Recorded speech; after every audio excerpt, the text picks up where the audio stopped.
மனுஷனுக்கு மட்டும்தான் வலி வேதனைன்னு இருக்கா? ஆன்மாவுக்கு வலி வேதனை இருக்காதா? எங்க வாழ்க்கை ரொம்ப சந்தோஷமா போய்கிட்டு இருந்துச்சு. அந்த 13ஆம் நம்பர் வீட்டுக்கு போகாத வரைக்கும் நான் எவ்வளவோ சொல்லியும் ராம் கேட்காம அந்த வீட்டை வாங்கினா. அந்த வீட்டுக்கு போனதுக்கு அப்புறம் எங்களுக்கு நடந்தது.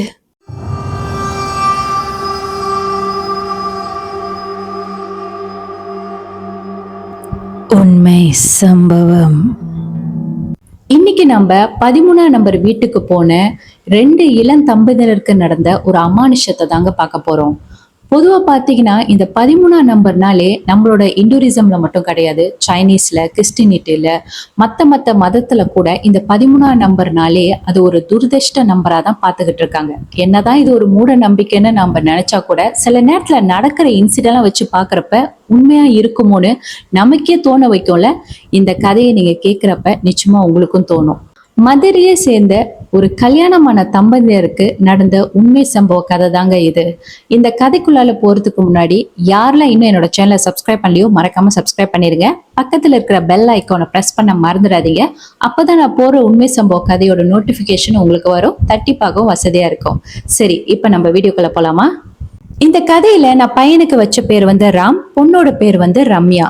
ராம் வந்து பாத்தீங்கன்னா அவரு வந்து ஒரு ஐடி கம்பெனில நல்ல ஒரு பொசிஷன்ல இருக்கிறாரு. பார்ட் டைமா அவர் ஃப்ரெண்ட்ஸ் கூட சேர்ந்து சில பிசினஸும் பண்ணிட்டு இருந்தாரு. ஸோ இவருக்கு 2 சைடுமே நல்ல ஒரு இன்கம் இருந்துச்சு. அதே மாதிரிதான் ரம்யா வந்து காலேஜ் லெக்சரரா இருக்காங்க. அண்ட் அவங்க பார்ட் டைமா சில பிள்ளைங்களுக்கு டியூஷனும் எடுத்துட்டு இருந்தாங்க.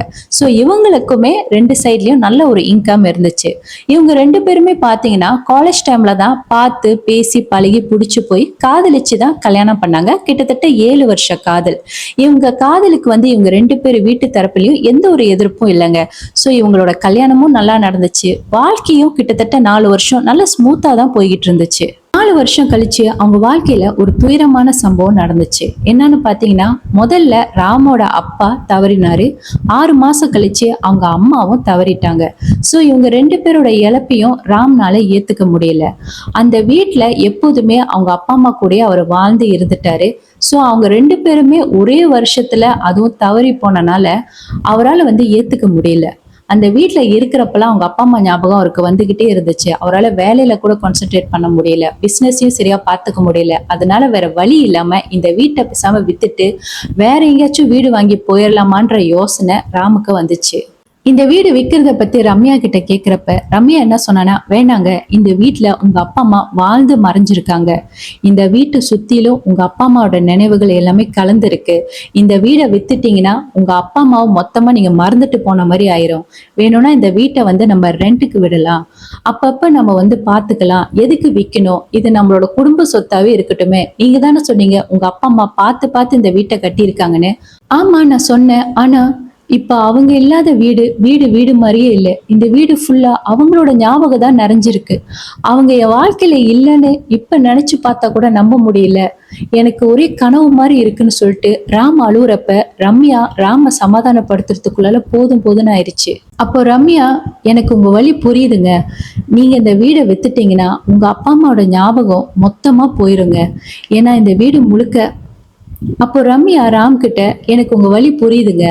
நீங்க தானே சொன்னீங்க இந்த வீடு முழுக்க உங்க அப்பா அம்மாவோட ஞாபகம் தான் நிறைஞ்சிருக்குன்னு. இப்ப நீங்க இந்த வீடை வித்துட்டீங்கன்னா உங்க அப்பா அம்மா ஞாபகம் வந்துச்சுன்னா எப்பவுமே உங்களால இந்த வீட்டுக்கு திரும்பவும் வர முடியாது. அதனால இது ஒரு நினைவாலயமாவாச்சும் இருக்கட்டும். இந்த வீடை நம்ம ரெண்ட்டுக்கு விட்டுட்டு நம்ம புது வீட்டுக்கு போலாம்.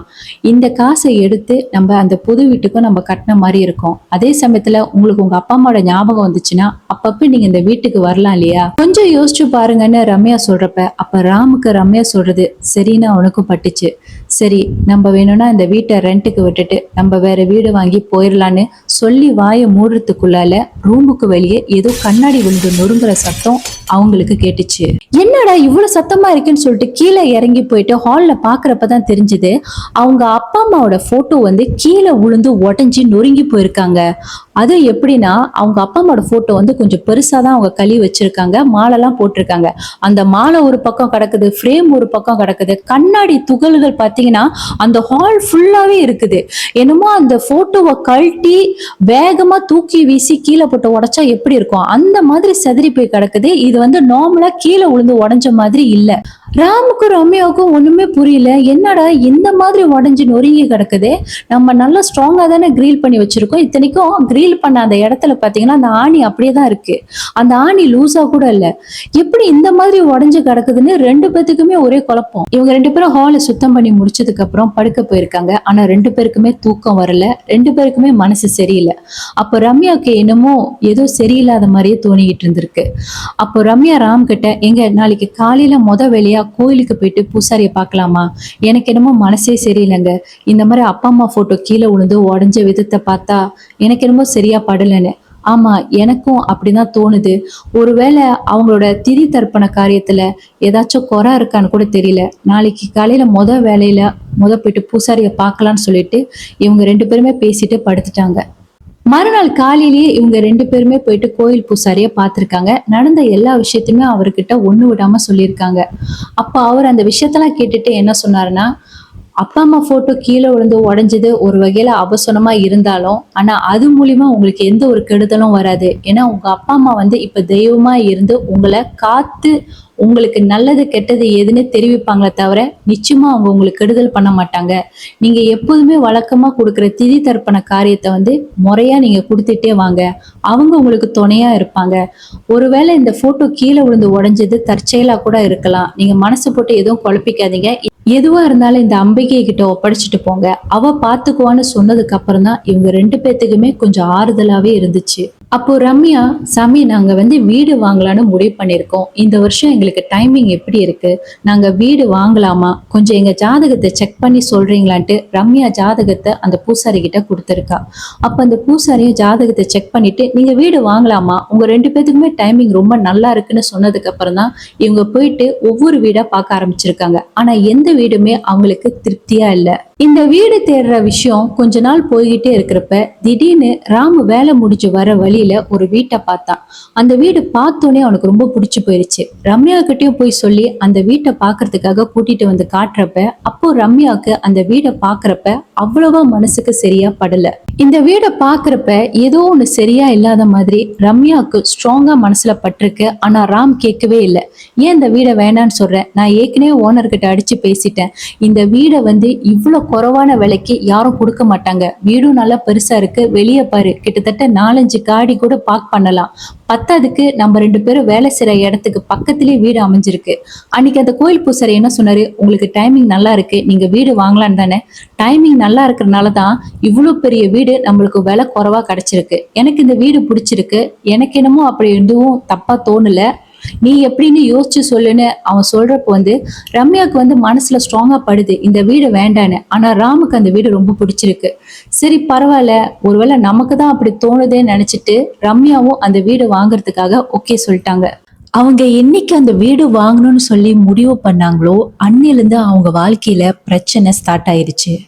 முதல் இன்சிடென்ட் என்ன ஆச்சுன்னு பாத்தீங்கன்னா, இவங்க அந்த வீட்டு டாக்குமெண்ட்ல சைன் வைக்க கிளம்பி போயிட்டு இருக்கிறப்ப திடீர்னு எங்க இருந்தோ வந்த ஒரு காடி இவங்க பைக்ல இடிச்சு அதுல இருந்து கீழே விழுந்து சரிச்சுக்கிட்டே போயிட்டு ஆக்சிடென்ட் ஆயிட்டாங்க. அப்புறம் இவங்க எந்திரிச்சு பாக்குறப்ப கை காலு சரியான அடி, ஹஸ்பண்டுக்கும் கை காலு கொஞ்சம் அடிதான்.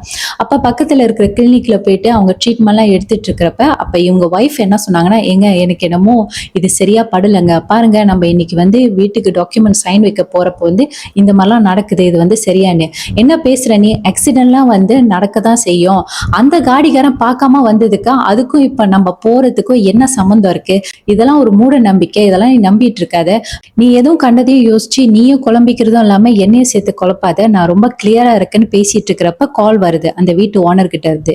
அப்ப இவங்க எடுத்து ஆன்சர் பண்றப்ப நடந்த விஷயத்தெல்லாம் சொல்றாங்க அந்த ஓனர் கிட்ட. அப்ப அந்த ஓனர் பரவாயில்ல தம்பி, வேணும்னா நம்ம வேற டேட்ல வீடு வாங்குறத தள்ளி வைக்கலாமான்னு கேக்குறப்ப, இல்ல இல்ல இன்னும் கொஞ்ச நேரத்துல முடிஞ்சிடும், ஒன்னும் பெரிய அடி இல்ல, சின்ன அடிதான், நான் இன்னும் கொஞ்ச நேரத்துல கிளம்பி வந்துருவேன்னு சொல்லிட்டு இவங்க ஒய்ஃப் சொல்றதை கேட்காம இவரு கிளம்பி அன்னைக்கே போயிட்டு டாக்குமெண்ட் சைன் பண்ணிட்டு எடுத்துட்டு வந்துட்டாரு. சோ வீட்டுக்கு எடுத்துட்டு வந்த கையோட அங்க ஒரு இன்சிடென்டும் நடந்துச்சு. என்னாச்சுன்னு பார்த்தீங்கன்னா, இவங்க டாக்குமெண்ட் எடுத்துட்டு வீட்டுக்கு வந்து காடி முன்னுக்கு பார்க் பண்ணியிருக்காங்க. காடி பார்க் பண்ணி இவங்க கேட்டு கதவ தொறக்க போறப்ப தான் இவங்க ஒரு விஷயத்த கவனிச்சிருக்காங்க. அவங்களோட கேட்டுக்கு பக்கத்துல இருக்கிற சைட்ல குருவி கூட்டுல இருக்கிற அந்த முட்டை குஞ்சுலாம் வந்து இறந்து போய் இவங்க வீட்டு கேட்டு பக்கத்துல விழுந்து கிடக்குது. ஏன்னா இவங்களுக்கு தெரியும் இவங்க வீட்டு பக்கத்துல ஒரு மரம் இருக்கு. அங்க வந்து குருவி கூடு கட்டியிருக்கு. ஸோ இவங்க எப்போதுமே மார்னிங்கா இருக்கட்டும், ஈவினிங்கா இருக்கட்டும் இந்த பேர்ட்ஸ்க்குலாம் ஃபீட் பண்றது வந்து வழக்கம். அப்ப அவங்களுக்கு தெரியும் அந்த மரத்துல வந்து குருவி கூடு கட்டியிருக்குன்னு.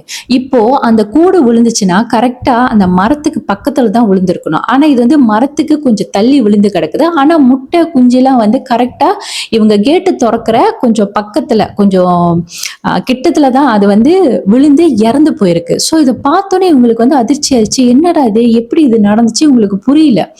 அப்ப இவங்க ஹஸ்பண்ட் கிட்ட சொல்றப்போ வந்து மேபி ஏதாச்சும் பூனை கீனை மேல போறப்ப வந்து தட்டி விட்டுருக்கலாம், இல்ல ஏதாவது நடந்திருக்கலாம். இதெல்லாம் பெரிய விஷயமா, அதை கிளீன் பண்ணு, நீ கேட்டை தோற, நான் காடி உள்ளுக்கு பார்க் பண்றேன்ட்டாரு. இவங்களுக்கு வந்து மனசே சரியில்லைங்க. ஏன்னா ஒண்ணு ஒண்ணு நடக்கிறத வச்சு பாக்குறப்ப ஒரு அபசோன மாதிரியே இருக்கு. என்னடா இவர் இப்படி சொல்றாருன்னு சொல்லிட்டு இவங்களும் வந்து கேட்டை திறந்தோடனே அவர் காடியை உள்ளுக்கு பார்க் பண்ணிட்டு அவர் போயிட்டாரு. அப்புறம் இவங்க தான் வந்து கிளீன் பண்ணிக்கிட்டு இவங்க என்ன யோசிக்கிறாங்கன்னா, ஏதோ ஒண்ணு தப்பா நடந்துகிட்டு இருக்கு, எப்படிதான் சொல்லி இவரை புரிய வைக்கிறது, இவரு ஏன் அந்த வீடு வேணும்னு பிடிவாதமா இருக்காரு, அந்த வீட்டை டாக்குமெண்ட் சைன் பண்ணாத போது முன்னுக்கு ஒரு ஆக்சிடென்ட் பத்தாவதுக்கு இந்த மாதிரிலாம் இருக்குது, என்னமோ ஏதோ சரியா படலைன்னு இவங்களோட ஆள் மனசு சொல்லுது. ஆனா அவங்க ஹஸ்பண்ட் அதை பத்தி கேட்கறதுக்கு தயாராவே இல்லை. அது ஏன்னு தெரியல, சம்டைம்ஸ் வந்து ஹஸ்பண்ட்மார்கள் வந்து ஒய்ஃபோட பேச்சை அவ்வளவு சீக்கிரத்துல கேட்க மாட்டாங்க. ஒருவேளை இந்த மாதிரி விஷயத்துல அவங்க பேச்சை கேட்டிருந்தாங்கன்னா மேபி அவங்க வந்து ஒரு கஷ்டமான சூழ்நிலையை வந்து சந்திச்சு இருக்க மாட்டாங்கன்னு எனக்கு தோணுது. ஏன்னா எப்போதுமே சொல்லுவாங்க பெண் புத்தி பின் புத்தின்னுவாங்க. அதுக்கு என்ன அர்த்தம்னா பின்னாடி என்ன நடக்க போறதோ யூகிக்கிற தன்மை பெண்களுக்கு அதிகமாவே இருக்கும். ஸோ சம்டைம்ஸ் வந்து இந்த மாதிரி ஒரு விஷயம் நடக்கிறப்ப பெண்களுக்கு தான் வந்து அது சீக்கிரமாவே உணர்த்தும். ஆனா அது சொல்றப்ப ஆண்கள் ஏத்துக்க மாட்டாங்க. இப்ப இந்த கதையிலயும் இப்படிதான் நடந்துகிட்டு இருக்கு. அதுக்கப்புறம் அன்னைக்கு நைட் என்னாச்சுன்னு பாத்தீங்கன்னா இவங்களுக்கு ஒரு கெட்ட கனவு வந்திருக்குங்க. இவங்க 2 பேருமே அந்த வீட்டுக்குள்ள போயிருக்காங்க. அங்க ஒரு ஒரு ரூம்பா கதவு திறந்து பார்த்துட்டு இருக்கிறப்போ 3வது ரூம்பு கதவை திறக்கிறப்ப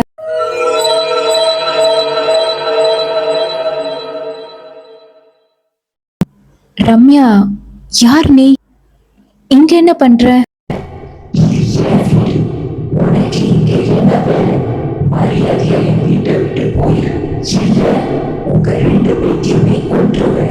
உடனே இவங்களுக்கு வந்து முழிப்பு வந்திருக்கு. எந்திரிச்சு பாக்குறாங்க, இவங்களுக்கு வந்து உயிரே இல்லைங்க. ஏன்னா அந்த குரல் வந்து அவ்வளவு பயங்கரமா இருந்துச்சாம். அவங்களுக்கு அப்படியே உடம்பெல்லாம் வெறுத்துருச்சு.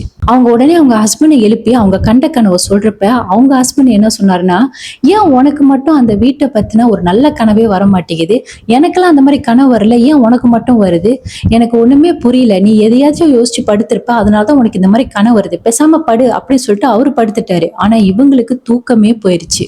யோசிச்சு பாருங்க, இந்த மாதிரிலாம் கனவு வந்து யாருக்காச்சும் அங்க போய் வாழணும்னு தோணுமா? ஆனா வேற வழி இல்லை. இவங்க ஹஸ்பண்ட் தான் சொன்னா கேட்க மாட்டேங்கிறாரு. இப்ப இந்த விஷயத்த அவங்க அப்பா அம்மா கிட்டயும் சொல்லல. ஏன்னா அவங்க அப்பா அம்மா கிட்ட சொன்னா நிச்சயமா அந்த வீட்டுக்கு போக வேண்டான்னு அவங்க ஹஸ்பண்ட் கிட்ட போன் பண்ணி சொல்லுவாங்க. அப்புறம் அவங்க ஹஸ்பண்டும் கண்டிப்பா அவங்க ஒய்ஃப் கிட்ட மூஞ்ச காட்டுற மாதிரி அவங்க அப்பா அம்மா கிட்ட மூஞ்ச காட்டிட்டாங்கன்னா அதனால அவங்க அப்பா அம்மா கிட்டயும் சொல்லல. சோ அதுக்கப்புறம் என்ன ஆச்சுன்னு பாத்தீங்கன்னா அந்த வீட்டுக்கு அவங்க ஷிஃப்ட் ஆகி போகாத ஒரு 3 நாள் முன்னுக்கு திங்ஸ் எல்லாம் பேக் பண்ணிட்டு இருந்திருக்காங்க. அப்ப இவங்க அப்பா அம்மாவும் வந்திருக்காங்க. அப்பா அம்மா வந்து இவங்க திங்ஸ் எல்லாம் பேக் பண்றப்ப ஹெல்ப் பண்ணிருக்காங்க. ராமு ரம்யா வந்து ரூம்ல இருக்கிற சில திங்ஸ் எல்லாம் பேக் பண்ணி வச்சிட்டு இருந்தாங்க.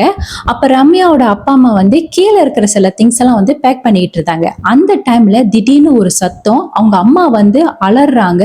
பத்தாதுக்கு அம்மான்னு ஒரு குரலும் கேக்குது. ரம்யாவோட அம்மா வந்து வேகமா கத்தி அலறாங்க, ஐயோ ரம்யா ஓடி வாயேன் அப்படின்னோடனே இவங்க 2 பேரும் என்னமோ ஏதோ கீழே இறங்கி வந்து பாக்குறப்பதான் தெரியுது அவங்க அப்பா வாஷ்ரூம்ல வந்து மயக்க நிலையில அடிபட்டு விழுந்து கிடக்குறாரு. மண்டியில இருந்து ரத்தமா போய்கிட்டு இருக்கு. அவங்க அப்பா அப்படி பார்த்ததை விட ரம்யா பேனிக் ஆயிட்டாங்க. உடனே ராம் வந்து சீக்கிரம் அப்பாவை தூக்கு ஹாஸ்பிட்டல் கூட்டிட்டு போலாம் சொல்லிட்டு அவரை தூக்கி பின்னாடி இருக்கிற சீட்ல உட்கார வச்சுட்டு வேகமா ஹாஸ்பிட்டலுக்கு கூட்டிட்டு போயிருக்காங்க.